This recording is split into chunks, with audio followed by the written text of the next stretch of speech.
start, Avantika. We'll get later otherwise. Sure. So welcome everybody. Very good evening to you from CSE New Delhi. My name is Avantika Goswami and I am the program manager for the climate change program at CSE. Our program conducts research-based advocacy on climate policy issues most relevant for countries in the global south. So we know that to control rapidly escalating greenhouse gas emissions, we need to reduce the share of fossil-based energy in our power sectors, particularly from sources like coal and natural gas. We need to scale up carbon-free renewable energy coupled with energy storage options. However, current discourse on this energy transition has focused heavily on coal. Coal is the most polluting fuel, but it is also a source of fuel that is providing vast amounts of power in developing countries. And these are countries that also have growing energy demand. Many advanced economies, on the other hand, are powered by natural gas. And this is a less polluting fuel than coal, but it is still a fossil fuel. So we believe that it is time that we ask questions about the gas dependence in many of these advanced economies. And we should also ask about what efforts they are taking to scale up renewable energy deployment faster within their domestic territories. Some are ahead of others. So in 2022, the European Union has showed that it is possible to divorce itself from Russian gas. The EU generated more power from wind and solar last year than from any other power source. But countries like Japan and the US are still dependent on coal and gas for at least 60% or higher of their power needs. So we also want to ask what developed countries are doing to enable the scale up of renewable energy in developing countries, rather than simply placing demands to phase out coal without consideration of the viability of alternatives. So that's the purpose of this discussion today. We hope that this will be a conversation starter and a catalyst for the rest of the year as we work towards COP28 later this year. So we have a great panel lined up for you today. We have Sunita Narayan, who is the Director General at CSE, and she also directs the climate change program at CSE. We have Rahul Tongia, who is a senior fellow at CSEP, and he is an expert on coal as well as the power sector in India. And we have Greg Mutit, co-lead of sustainable energy supplies at IISD, who recently co-authored a study in Nature Climate Change, which finds that coal-dependent emerging economies are being asked to phase out coal faster than any such shift in the past. So I'll now invite Sunita ma'am to set the context for today's discussion and also share her views on the energy transition and equity. So over to you, ma'am. Thank you, Avantika. Thank you and welcome everybody. Thank you for joining this conversation. And as Avantika has so rightly put it, this is the start of a conversation. It's an inconvenient question we're asking. We're aware of that. But I think it's important for us to talk and to discuss. Because if we don't do so, then we would again be blamed as being part of a community which is too silent on some of the issues of our age that need to be asked. So let me share my presentation and what I have to say on this. Firstly, the question I'm asking is it energy transition or coal transition? But more importantly, what I would like to give today is what is our version of what we believe a just energy transition partnership should look like, both for the world, but also particularly for India. We're Indian environmentalists. We are not cold apologists, but we want to be able to say very clearly what needs to be done. And that's something that we should put out as well. First, let me put my politics very clear to all of you so that there is no confusion about this. I feel very strongly CSE's entire work has been embedded in saying that climate change has an imperative of equity. And we don't call this a moral question. We call this as an issue, which is a prerequisite for an effective, ambitious climate agreement. And we say this because of the following. One, that climate change is about a particular kind of gas, which is carbon dioxide and even methane. These gases have a long residence time in the atmosphere. Therefore, the past matters. We cannot wipe out the past because those gases are still in the atmosphere. Secondly, we also know that CO2 emissions are linked to economic growth as we know it. And so this is about sharing the atmospheric space, but also growth between nations. Third, and this is a key issue for us as environmentalists, as people who in countries are suffering the impacts of climate change, the really serious impacts of climate change. The world has run out of the carbon budget. But millions in the world, including India, will need space to grow.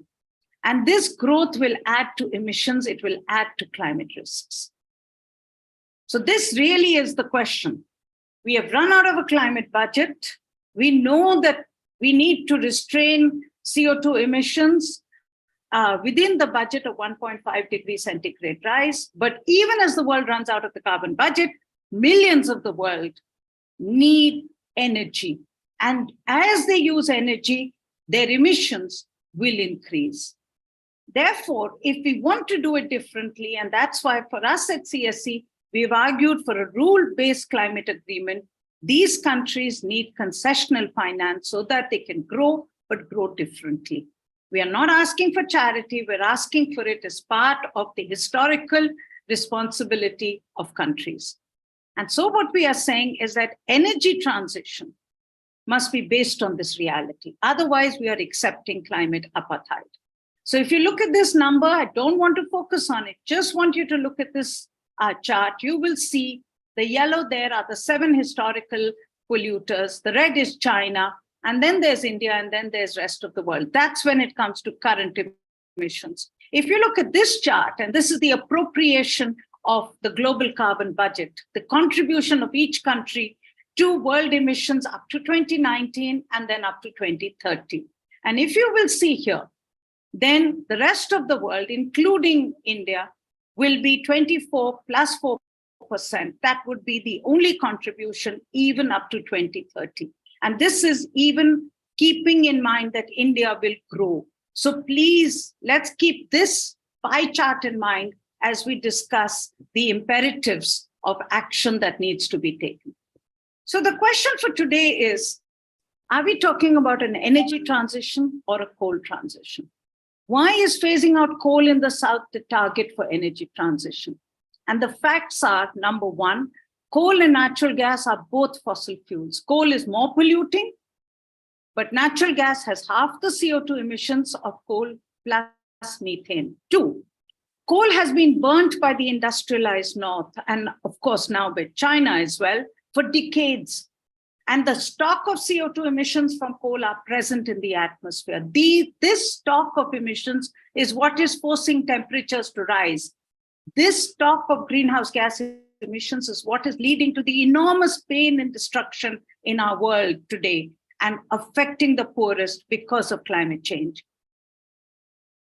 To say now that you have built your prosperity on this dirty coal, but you will no longer fund coal projects globally. And that's what the G7 energy and environmental ministers said just day before, I think is completely immoral.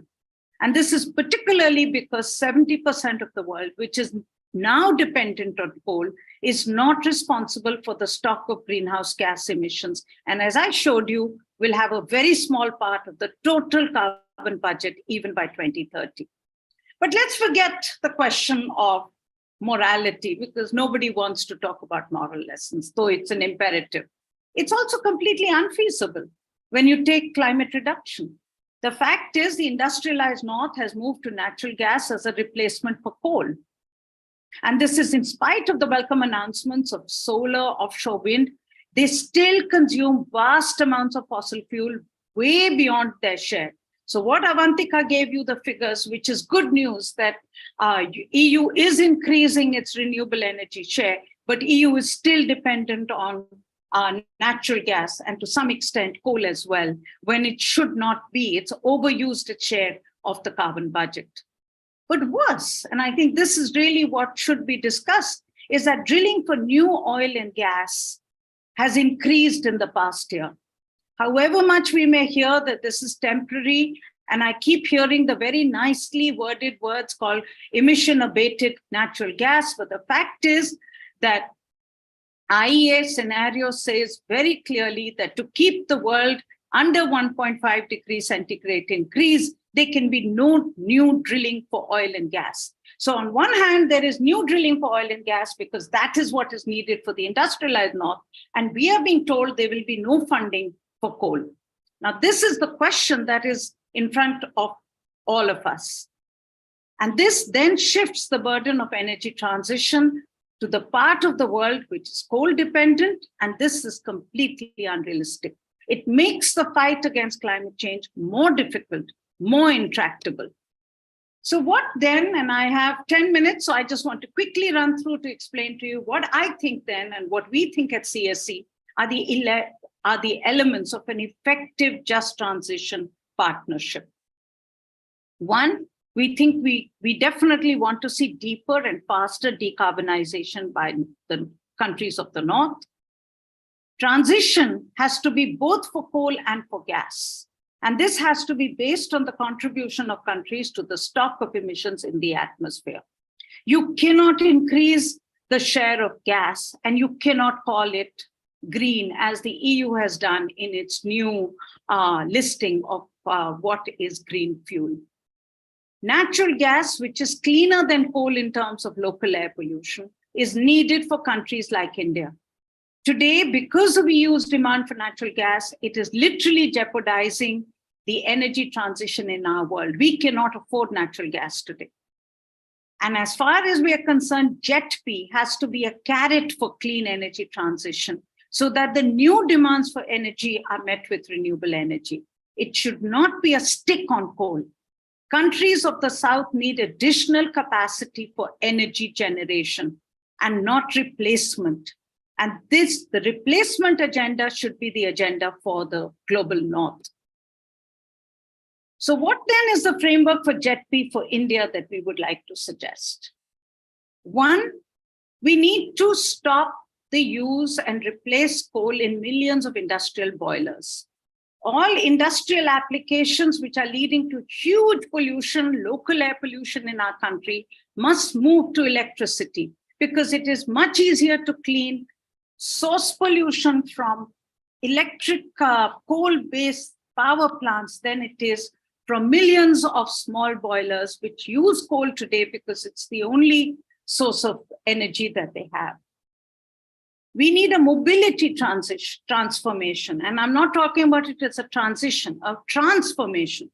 Because again, the same problem, we have millions of tailpipes of cars which cannot be cleaned for our air pollution needs. They need to move towards electric sources. So we need to replace oil here and we need to move them to electricity. Third, we need affordable energy to meet the needs of all in India. And for this, we need to replace millions of biomass-based cook stoves, which are damaging women's health. Now, this needs to be affordable. It needs to be something that is in the hands of the poorest.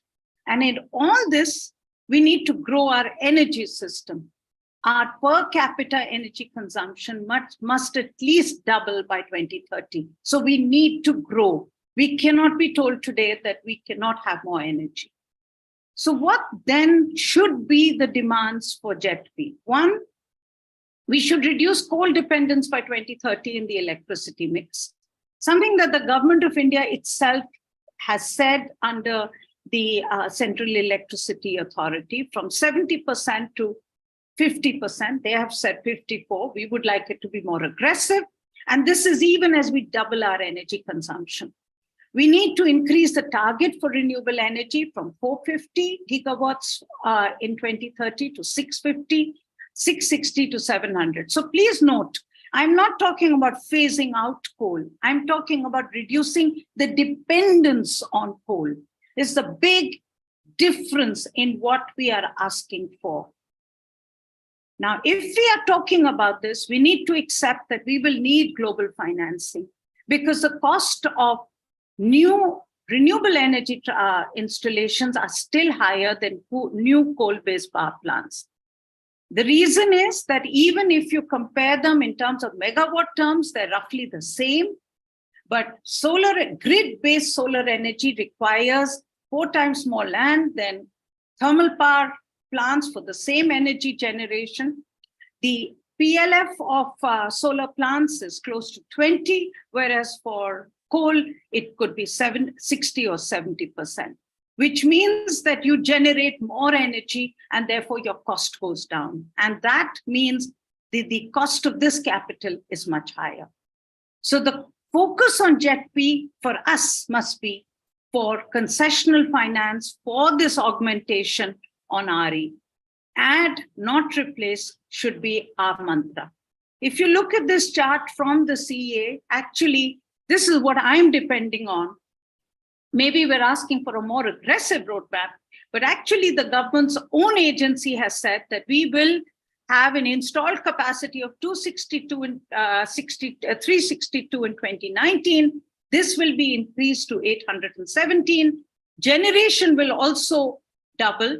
But if you look at it, percentage of generation from coal and gas will go down and renewable will go up. For this, the percentage of installed capacity of renewable must go up to 54% and to 455 gigawatts.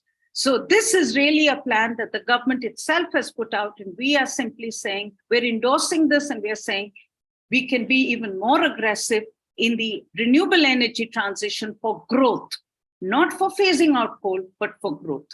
Now, what does this JETP mean for coal in India? As far as we are concerned, what do we do with our current stock of coal plants? One, as in Indian environmentalists, we would like government to phase in as urgently as possible the 2015 emission standards for PM, SOx, and NOx. Now, this will improve local air pollution. It doesn't necessarily mean it will make them more compliant as far or will reduce CO2 emissions. But we can also do more to reduce the CO2 emission efficiency of the current fleet by co-firing, moving to gas, improving thermal efficiency. But we can essentially say that we will improve, we will make sure that we clean up in inverted, because it could be an oxymoron to say you'll ever have clean coal, but we could have cleaner thermal power plants, both for local, but also to some extent reducing the GHG emissions. Third, we will phase out old TPPs, something government itself has said that they will do. But we need a plan where the phase out of the old TPPs is a just transition for labor, because clearly these plants have large amount of employment. So we need to replace these plants and with biomass plants, with waste RDF, or with natural gas. So essentially a plan for phase out of all TPPs. But the bottom line for us is we need a plan for our own just energy, for just energy transition on our terms. And then hopefully we can have a partnership that works for the world. Thank you, Avantika. Great. Thank you so much for that wonderful context setting, and also for laying out a framework for what a transition like this can look like for India. I would now like to invite Rahul Tongia. He is an expert here from CSEP. And Mr. Tongia, my question to you is, how do you see India's energy transition progressing amidst the needs to achieve higher climate ambition, meet growing energy demand, and also meet our developmental goals? I'd love to hear your views on this. So over to you. Rahul, you're on mute. Sorry. I think Sunita has already set the stage quite well, that it's about addition, because let's first start with the realization of just electricity, forget the entire energy sector. India's per capita electricity consumption is about 1/3 of the world average. And so it needs to grow. And it doesn't make sense to ask somebody who's already, low weight to go on a diet. So there will be some growth required, but it has to be as clean as possible. I think that's the real message that I have, and I'll come back to that. I want to make 3 points. First, we have to put coal in context. Second, we need to really understand this global inequity that is part of the frameworks that we're dealing with. And there are some things that are not as well known necessarily. And the third is, what do we do now? Like, let's say we agree that things aren't optimal right now. So what does it mean in terms of action? So just to give some context, and people recognized energy security post-Ukraine. Some coal had a small revival in Germany and the UK. Coal is dirtier than natural gas. India uses coal because that's what it has. The UK and the US found gas. US found tight gas or shale gas, more specifically. Your UK started first with North Sea gas. India doesn't have cheap gas. Gas is actually in some ways problematic compared to what people think for two reasons. First, the global warming potential of gas is higher in the short run compared to long. It has a quicker decay than carbon dioxide, but the short-term impact is actually very high. And the second is the life cycle emissions of natural gas along the supply chain, what are often called fugitive emissions, are much higher than people thought. Satellite imagery has shown this. And so even when people do use natural gas, they have to invest in it and they have to regulate it well. Now, coming to coal and gas, a few numbers may be helpful to giving context. I'm using 2019 data because that's pre-COVID. 2020 is marginally different. I accept that. But the larger point remains. India used half the world average per capita of coal in 2019 when we correct for India's coal quality. Most studies quote tons of coal, but Indian coal is higher ash, it's lower calorific value, and also lower emissions of CO2. And therefore, 2019, we were half the world average. China and India are roughly similar in population. And yet, China consumed half the world's coal.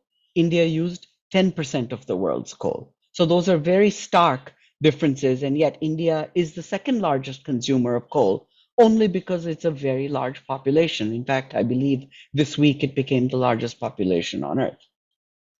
And so per capita is one thing, total is of course another, but India needs heating, India doesn't need heating requirement. It doesn't need as much natural gas as other countries have been using historically. We need cooling, which is electricity based. So even in 2019, Germany and the US used several times more coal per capita than India did. But look at natural gas. They used tens of times more natural gas per capita. And if you go to a place like Russia, then it's closer to 2 orders of magnitude more than India. So the first question I have is, why is there this inordinate focus on coal when oil and gas emit 25% more than coal globally? Now, the second sort of point I want to flag is inequity and global ambitions. And then what does that mean for India? Global models and the expectations that go with them are inequitable. It's not just because you're saying, oh, why coal, why not natural gas, which is an important question that this seminar addresses, but it's also because efficiency and equity are not the same. Most models out there focus on a narrow lens of efficiency, and there are papers that document through modeling that if you change efficiency just a few percent, you could have 10x implications on equity. So that includes both which type of fuel you're allowed to use and how much of fuel you are allowed to use. That is missing in the conversation. People talk about the energy trilemma: security, affordability, and sustainability. Well, that essentially means trade-offs. I have a paper on the CSEP website on Flatten the Curve, where I point out that net zero has been somewhat of a distraction in some ways, because the high emitters, even if they net zero by 2050, will still emit too much under any semblance of a fair carbon budget apportionment. Let's start with the 2050. If we zero as a world by 2050, that doesn't mean every country zeros equally. So the rich actually need to phase out emissions quicker to leave some time for countries that are low emissions today. And here I want to emphasize it's not just India, which has said 2070, which is a relatively fair target. Consider sub-Saharan Africa other than South Africa.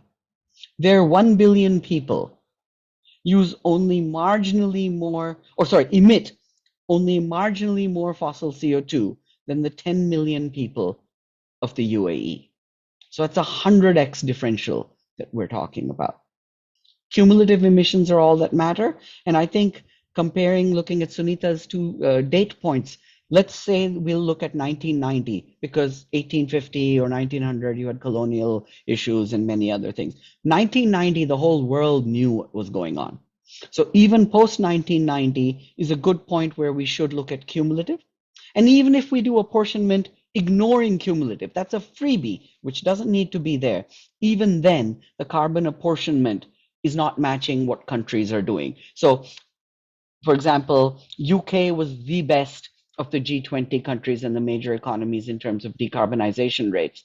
It was still far short of the 3.3% you would need to zero in 30 years if it was done linearly.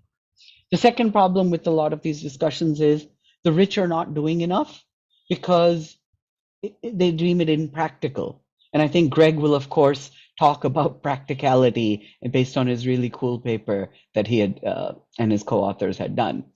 And so the answer that is embedded in the IPCC's 1.5 report is that two things we should be doing but haven't been doing or may not be able to. First, we were supposed to reduce the emissions between 2010 and 2030 by 45%. That didn't happen. We went up. Second, there is lots of carbon dioxide removal planned or allowed in these models. So these models are set up to allow current emissions to continue, which are disproportionately from the rich and high emitters who happen not to use coal, but happen to use oil and gas. And then the expectation is for 50 years, we're going to be sucking out of the air 10 gigatons, a quarter of emissions today for 50 years. And that just seems to me as kicking the can down the road. We've got other problems in global models. They literally, if you look at IAM theory, integrated assessment models, they limit transnational transfers for practicality reasons. But what that also does is it locks in inequity, both in terms of emissions and even GDP levels. So yes, the South, the global poor do grow, but they end up relatively lower like they are today because of these models of how much you are allowed to grow in terms of emissions. And there's wonderful work by Dr. Elizabeth Stanton on these sorts of issues that I recommend everyone should read.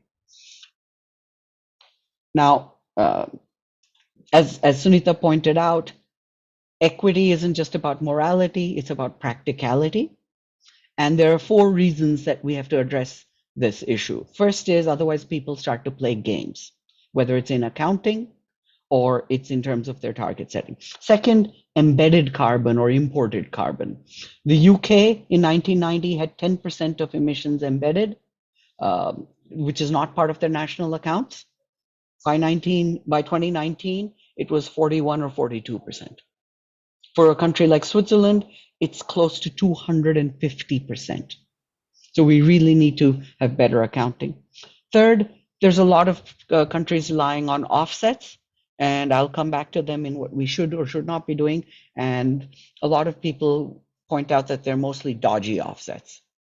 And fourth thing is then we'll just claim, well, CDR will solve the problem, so we're kicking the can down the road. So what should we be doing? And now coming back to India or developing countries. The first, instead of saying I'm going to end coal, I want to slow down the growth of coal, and I want to plateau my coal as quickly as possible.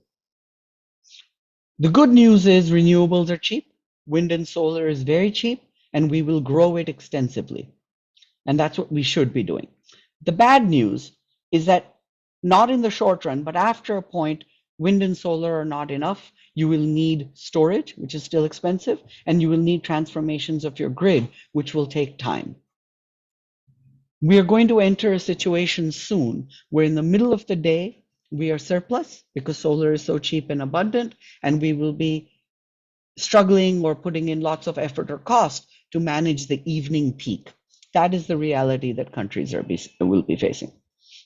We need to clean, this is a phrase I've used for the last 5-7 years. We should clean up our coal instead of wishing it away. It's going to be around, as Sunita pointed out. So pollution control equipment is one of it. On carbon dioxide, high efficiency is something that we need to target as a country.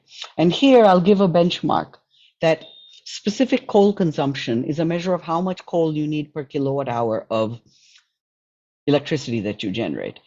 In India, it's over 0.6 kilos, 0.62 per kilowatt hour. China has a mandate fleet-wide of being 0.3, half. Now, some of that is because Indian coal is lower quality. You need more of it for the same energy. There's a little bit of differential due to temperature, but even when you correct for them, our fleet is just inefficient. It is partly due to older, dirtier plants. It is partly due to the duty cycle that coal plants are facing, where we need to figure out how to give them a more steady operating cycle and do better management of the rest of the grid, including smart grids, demand response, time of day, etc., so that we get better coal duty cycle. And the third thing is we really should be washing our coal. This is something that the government sort of walked away from. And I think it's unfortunate. In my opinion, they walked away because it wasn't effective or being done how it should be. But instead of fixing that problem, they just said it's not cost effective and let's do other things instead. Coal is like an insurance policy, coal capacity. So if we do things right, the utilization of coal should come down. Sunita showed some numbers of 50%, 52%. It could even come lower if RE grows and if we get more flexible coal. So flexible coal is another, to me, twin of what our policy should be, in addition to cleaner coal. And in my limited understanding of the technology, talking to the real experts from companies, technical, if you're investing for cleaning up your coal, you should invest for flexible coal, which is through control systems, process, digitalization, and so forth. Sunita already mentioned we should be financing clean RE. Other countries really need to put their money where their mouth is and give truly concessional finance because there's enough money. Why aren't we growing our RE fast enough? It's not, in my opinion, due to lack of finance per se. It's other factors, grid integration, discom risk, and of course, getting really cheap finance is the next frontier we need to cross. We shouldn't be picking technology winners. So what does that mean? Well, if you set either from a carbon budget apportionment, you say this is all you should do, then every country needs to do more. And for other countries, it means cut down oil and gas. For India, the low emitters, as the flatten the curve points out, is we want to slow down its growth rate, lower its peak, and that allows you time to zero later while still keeping your cumulative emissions the same. So that's the flatten the curve, which is a little different than COVID's flatten the curve. There are hundreds of ways we can net zero, and there are lots of models. Glenn Peters at Cicero has some nice papers as well as threads on this.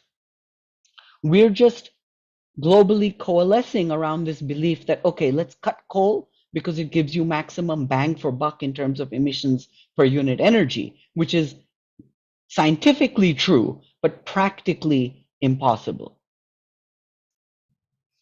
There's no easy solution.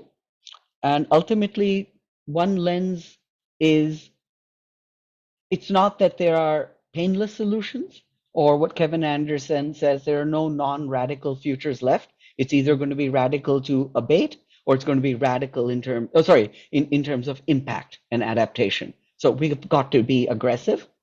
The question to me is not how much pain there will be, but who should bear how much pain. And here, polluter pays should guide us.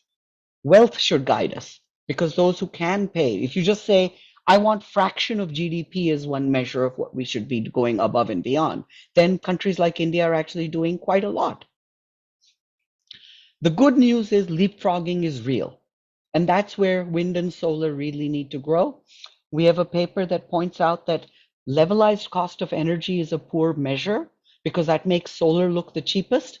but it ignores the value that wind gives for the evening peak. So we need more diversity of time of day, and we need better measures of quality of electricity. It's not just L1 or the cheapest energy, but things like time of day, locational, predictability, and so many other factors are there with which we should be measuring electricity.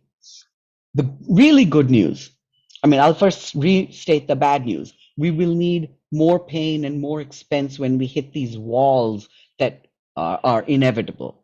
But the really good news is there's a lot more that India and other countries can do in the very short run using existing technologies, existing frameworks, existing sort of wind and solar deployment plans. Let's focus on those before worrying about full zero when it comes to the low emitting poorer countries. Thank you. So very interesting points, Mr. Tongia. You really brought out a lot of the nuances from an equity perspective, from the perspective of how we should reduce our utilization rate of our coal capacity. You also touched upon the question of integrated assessment models, and that's a good segue for us. So there has been increasing discussion and focus on the issue of how the integrated assessment models used by IPCC and other groups build in assumptions that perpetuate continuous growth. They also perpetuate existing inequity around the world. So I'm going to bring in Greg Mutit here. He is joining us from IISD. And his study focuses on a couple of areas that were very interesting to us. So how developing countries are being asked to phase out coal much faster than developed countries did themselves, and the fact that there's a need for faster oil and gas phase out in the global north. So Greg, over to you. Thank you, Avantika. Thank you, Sunita and Rahul, for your really insightful presentations. And thank you especially CSE for inviting me to participate in this. For more than 30 years, I've admired CSE's leadership on emphasizing the need for climate equity. And so I'm both grateful for that leadership and quite honored to be part of this conversation today. I'm going to talk about fossil fuels and the energy transition. And if you'll bear with me, I'm going to start with the basics. And I'm going to point out four things that should be clear to all of us. One of which is climate change is caused by burning carbon-based fossil fuels. There are three fossil fuels, coal, oil, and gas, and all three emit carbon dioxide when burned. To stop the planet warming, we need to phase out the use of fossil fuels globally.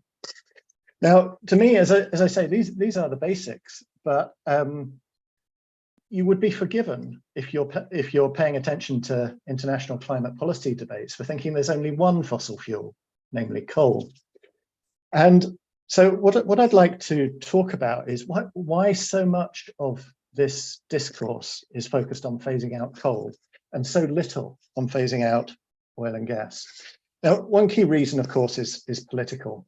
And let me oops, sorry, we're going to come back to that.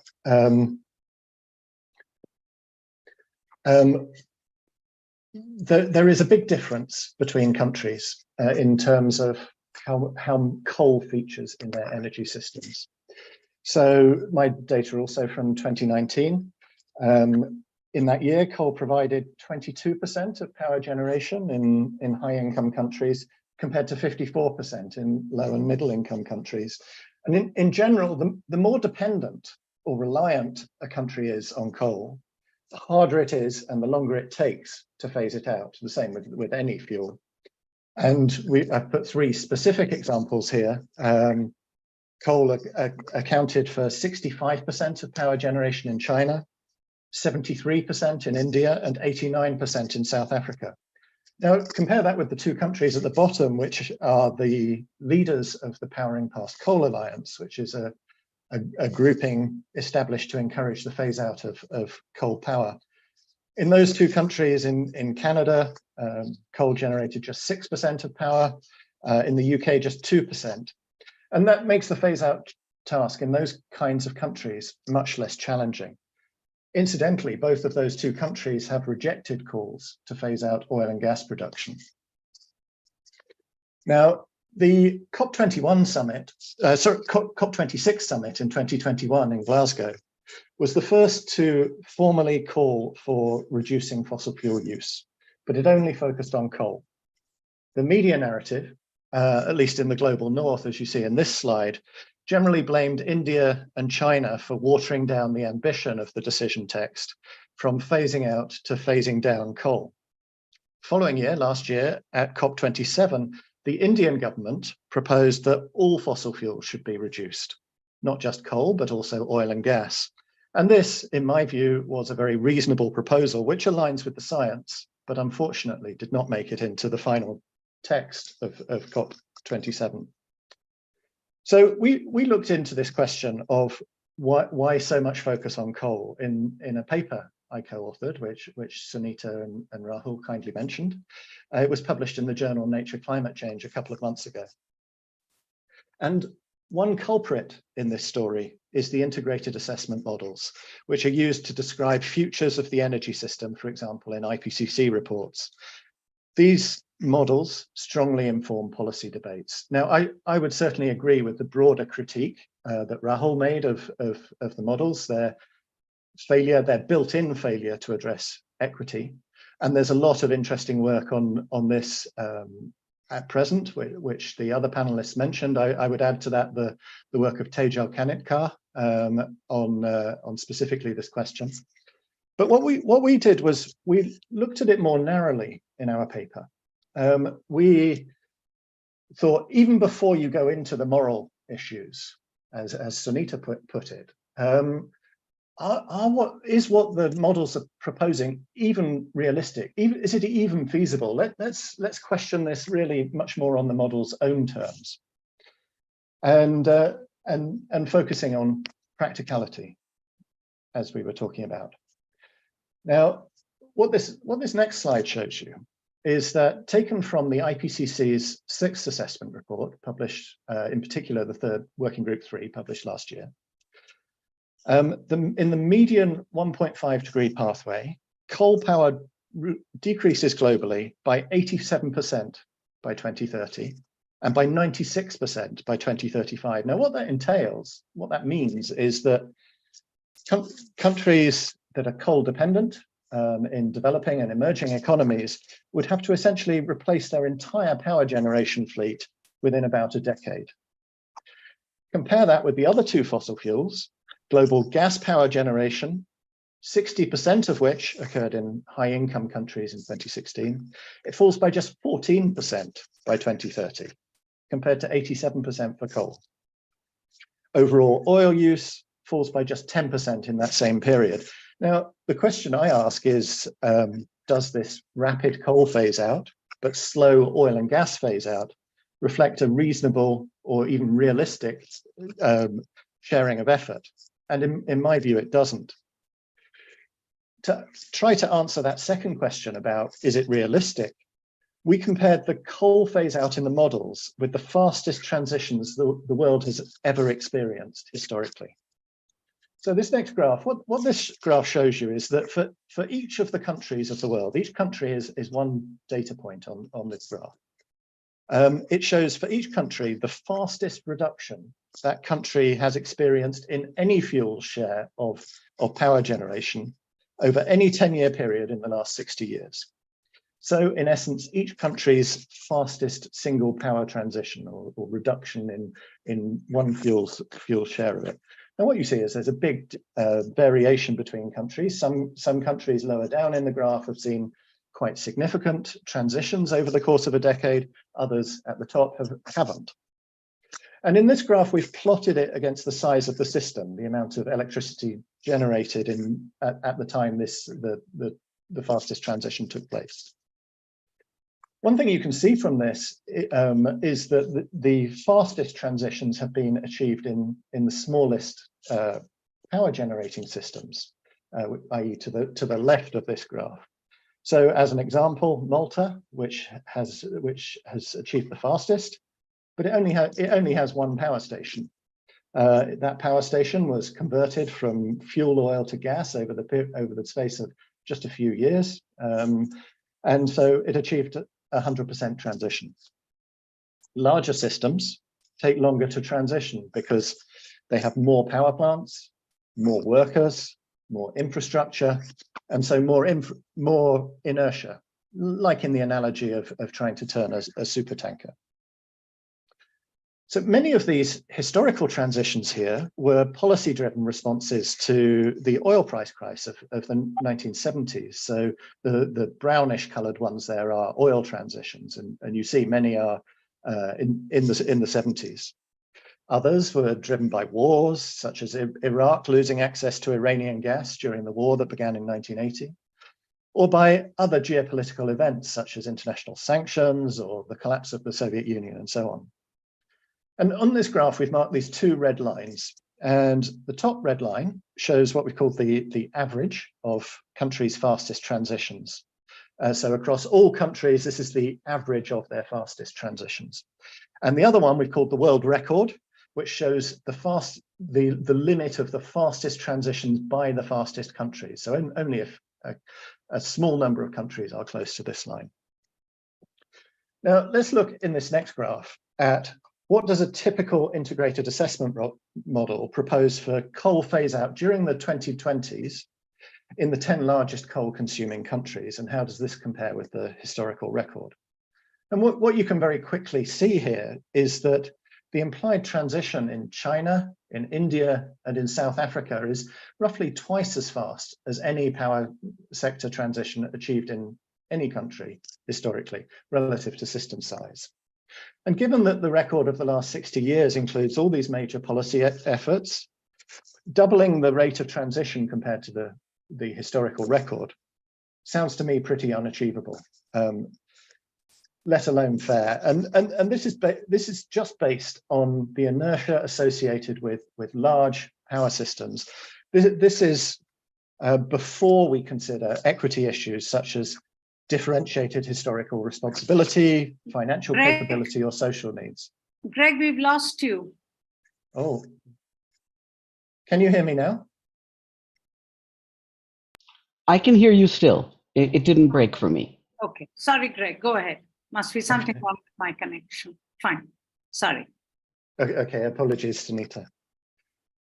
So what I was saying, Sunita, is that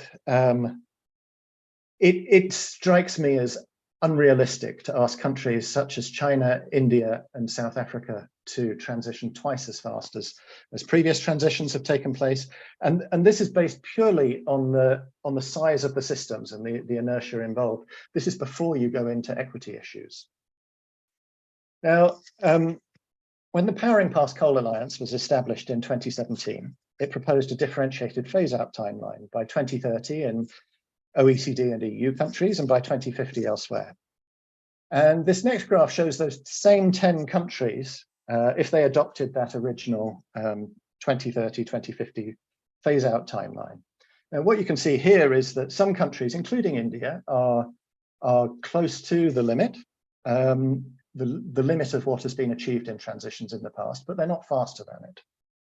And what this suggests is that with really massive policy efforts, comparable to the fastest that have taken place historically, this might be achievable.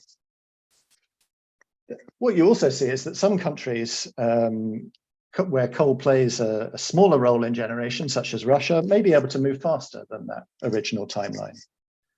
However, at COP27 last year, the PPCA sped up its timeline for southern countries to phase out by 2040, and our analysis suggests that is unrealistic, at least.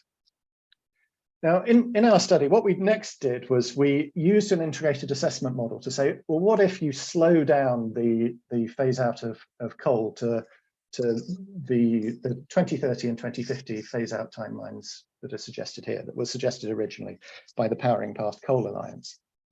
The carbon budget is finite, so more emissions from coal entails less emissions from oil and gas.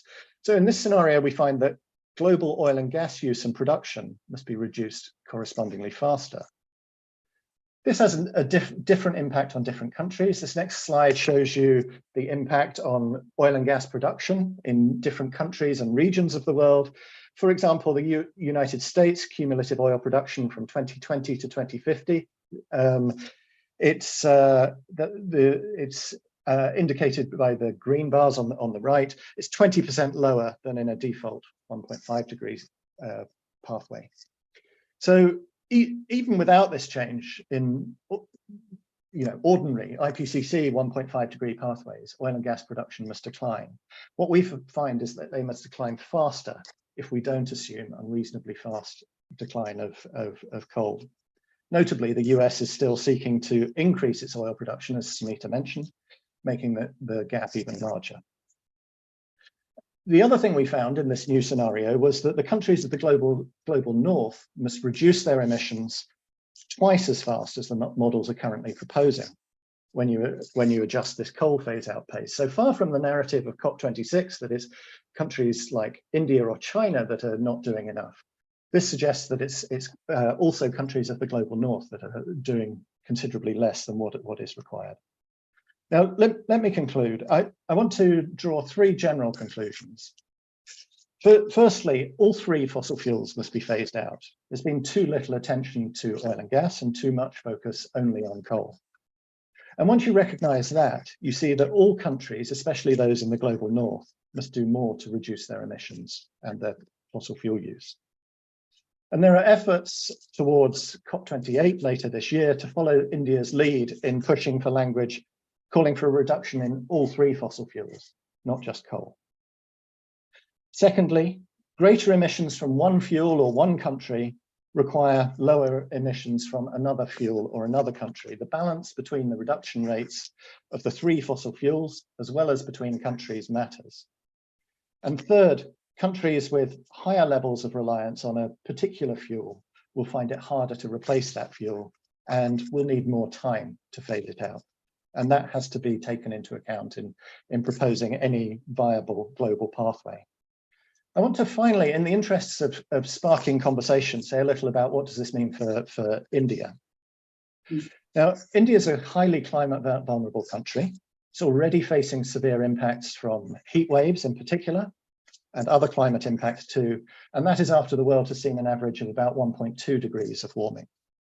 Increasing warming to 1.5 degrees, we'll see those impacts get significantly worse. And beyond that, they get worse still. And I believe we must take all efforts to avoid going further than that. But unfortunately, the physics are against us. As Sunita said, the carbon budgets are largely now depleted. They've been used up. Just 10 more years of emissions at current rates would increase warming to 1.5 degrees above pre-industrial levels. And this means that the world needs to see dramatic reductions in emissions in this decade alone. According to the IPCC, limiting warming to 1.5 degrees requires global CO2 emissions to fall by around 45 to 50% by 2030. Now, the OECD accounts for 33% of global CO2, the former Soviet Union for another 6%, so between them 40%. What this means is that even if the global north reduced its emissions to zero in the next 7 years, this would not be enough to limit warming to 1.5 degrees without action also from the south. Now, of course, this crisis of physics and of arithmetic results from northern countries' failure to adequately reduce their emissions over the last 30 years. And I believe for this reason, a very large ecological debt is owed. However, for countries like China or India or South Africa, the question is not then whether coal use needs to be reduced. On this, I would disagree with, to some extent, with Rahul that I think plateauing will not be enough if 1.5 degrees is our target.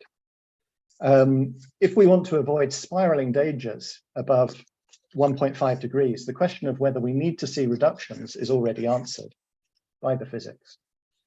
Added to which, as Sunita mentioned, air pollution from coal is already taking a deadly toll. Rather, I would suggest a better question is how fast can India feasibly reduce its coal use, or how fast can China or South Africa? taking into account its particular challenges? What finance and other international support would be needed to achieve this?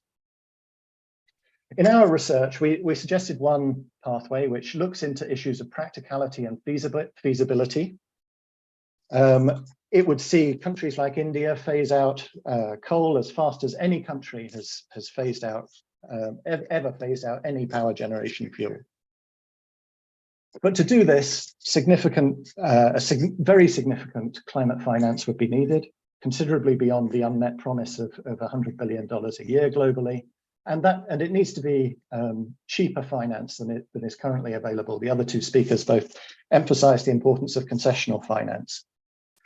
We should also acknowledge, though, on top of this, that India is confronting other significant challenges like energy access or poverty alleviation and just transition of coal mining regions, addressing all of which will require further financial and other support from the international community. The dramatic pace of change proposed in our paper, based on the original Powering Past Coal Alliance timeline of 2050, is still a lot slower than that suggested by integrated assessment models or by northern governments. And to compensate for that, we need to see much greater efforts from the global north and an equivalent level of ambition on phasing out oil and gas. To go back to where I started my remarks, there are 3 fossil fuels, not just one. Thank you ever so much for bearing with me. Avantika, we have a very short time left. So if it's okay with you, I will moderate, I think, a very fascinating conversation that has happened. And I think Greg has raised some very interesting issues. And this is exactly why we wanted this conversation. But before I say anything, let me invite Rahul. Rahul, you had a point, and also the question that Greg is really raising, that can we even afford to not talk about phase out of coal, given the state of the global carbon budget?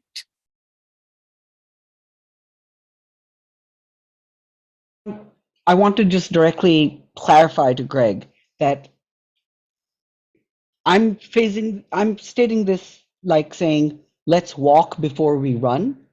It doesn't mean we don't run. And so it's not as if plateauing is good enough, but we're not even at plateauing is my point. And here, to build on what Sunita had shared in our opening, that you want to accelerate the RE, let me just give some context. Even if India meets its targets for 2030 on high RE, which are very ambitious, let's be real. They're some of the most ambitious in the world. They're more ambitious than China when you normalize for grid size.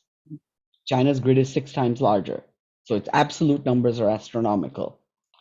But even if India met those by 2030 for adding wind and solar, the expected demand growth is such that you cannot get rid of coal. You may actually still continue to see a very small rise in coal compared to 2022. Excuse me. And so that's what I mean by first, let's figure out how to plateau, because a lot of the coal fleet in India is relatively young compared to South Africa, for example, or to some extent even Indonesia. And so that's the framing with which I am. I want to make just one observation to your really nice paper, and maybe Greg, you could clarify. My reading of your paper was that you showed how long you can switch off a certain fuel, and you looked at all the fuels that they had. However, you did not state, and I don't think anyone has calculated, how fast you have actually turned green. Because in a lot of these countries, they just went from oil to gas or coal to gas.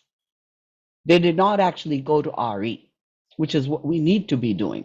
So the expectations that are embedded into a lot of these global models to me just seem unrealistic, especially when we look at ability to pay, fairness, or historical, and then you add in equity lenses.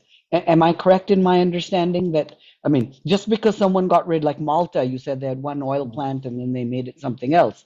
They didn't make it solar. No, they made it gas. Gas, in that exactly. Case. And you're completely right. I mean, what we were trying to do here was just to look at feasibility of transitions in the power sector in general, what the historical record can tell us, because we don't even have enough evidence to look at transitions to green to assess that. So I think because we run out of time, and we are pretty strict on this in CSC. We don't want to go over on these issues, but I think this is the beginning of a conversation. And I think, Greg, the point you raised is very valid. I think it's very clear that as environmentalists, we've been fighting coal for a long time. We have closed down Delhi's last coal-based power plant in Delhi because of local air pollution. We phased out coal in Delhi, and now there is a phase out of all coal use in a 100-kilometer radius of Delhi for local air pollution. But we also know, as I said, that the transition is to move out of the really inefficient use of coal in 1 million boilers to the use of coal, perhaps in thermal power plants where emissions can be controlled. So I think to some extent, we will need to have a more nuanced discussion on this and a more careful discussion on this in terms of what is the pathway for a country like India for this energy transition. But it is very clear that we will need to also, and I think the point that both Rahul and you have made, I think this conversation that we need to have in the world is about all fossil fuels. And we are not having that yet. We still, if I look at the pronouncements, whether it is of the ministers, the G7 ministers, it is about, they were stuck on the phase out of coal, but they were not talking about the phase out of fossil fuels. And that's really what we need to talk about. And we need to accelerate from an equity point of view, which country decarbonizes even faster. And that's the point that you're also making. So I think if we can have that conversation, then we can also talk about what can we do to phase in renewables even faster than what is being talked about today. And I think that is where JETP gets it wrong. I think JETP stick on coal rather than a carrot, as I keep saying, for renewables, for phasing in, actually puts us in the position, and I'm sorry, some of my German friends, if you're listening to me, is the situation Germany is in today, that you have phased out coal, you're phasing out nuclear for good reasons, but today you're scrambling all over the world to find gas to meet your energy needs. So we need to first build the alternatives, particularly in countries like ours, where we will have to double our demand, if not more. We need to grow. And I think that's the bottom line of this conversation. Now, where should the money go? Should the money go in closing down a power plant in South Africa, or should the money go in phasing in and building the renewable investments that are needed in South Africa, Vietnam, Indonesia, and India? And I think that's where JETP needs a discussion. So thank you once again, Greg. Thank you once again, Rahul. And as we promised, and thank you, Avantika, for organizing this, because that's what your team did. And I think from CSC, our position will be that we will keep this conversation going so that by the time we meet, or even if we are not at COP, all of us, but that the world is at COP, we have a better discourse on energy transition. We definitely need a transformation in our energy systems. We definitely need, Greg, to stay below 1.5 degrees centigrade rise, even though I think the window for that has closed or is closing very fast because of the complete inaction of our countries, of our global leaders. But still, as civil society, we have to keep pushing. So thank you very much for joining us today. And thank you, Avantika, for organizing this.